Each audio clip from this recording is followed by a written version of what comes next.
সাংবাদিক কালের কণ্ঠে স্টুডেন্ট কান্ডিনাথ আমার দেশের ইকবাল ফারুক, দৈনিক সংবাদের এমজি আবুল হক, তাদের এক একজনের সাংবাদিকতার বয়স 20 বছরের উপরে।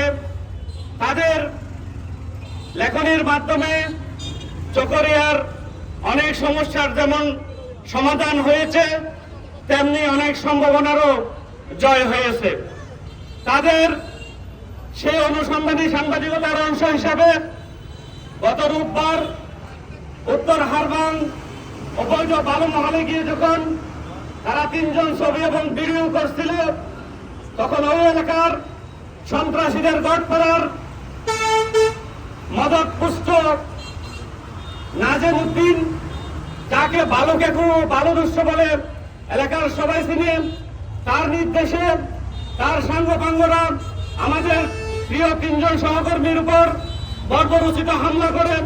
শুধু তারা হামলা করে ক্ষান্ত হয় নাই, আমাদের এই 3 জন সহকর্মীকে সরাখালের উপর পানিতে চুবিয়ে মেরে ফেলারও চেষ্টা করা হয়েছে।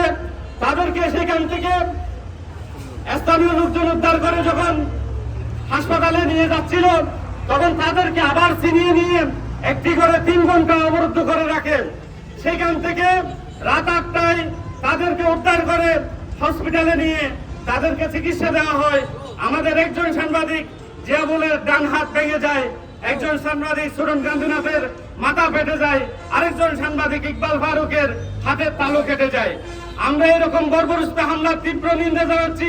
পাশাপাশি প্রশাসনের কাছে অনুরোধ করব, আপনারা বালুদস্যুদের পক্ষে না নিয়ে, বালুদস্যুদের মদত না দিয়ে, বালুদস্যুদের বিরুদ্ধে অবস্থান নিয়ে, আমাদের সত্য লেখনীর পক্ষে অবস্থান নিয়ে আপনারা বালুদস্যুদেরকে নিশ্চিহ্ন করার মিশনে নামুন।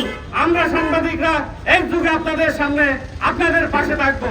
আমাদের আগামীকালকে থেকে এখানে যত বালু মহাল আছে অবৈধ, সেই সব বালু মহালের বিরুদ্ধে আমাদের লেখনী শুরু হবে। আমরা আমাদের সকল সাংবাদিক, সকল সহকর্মী, প্রশাসনের বাইরেরা, চকরিয়ার সচেতন মানুষজনকে আমরা আমাদের পাশে চাই। আমি আমার সাংবাদিক বন্ধুদের উপর হামলার তীব্র নিন্দা জানিয়ে আমি আমার বক্তব্য এখানে শেষ করছি। আসসালামু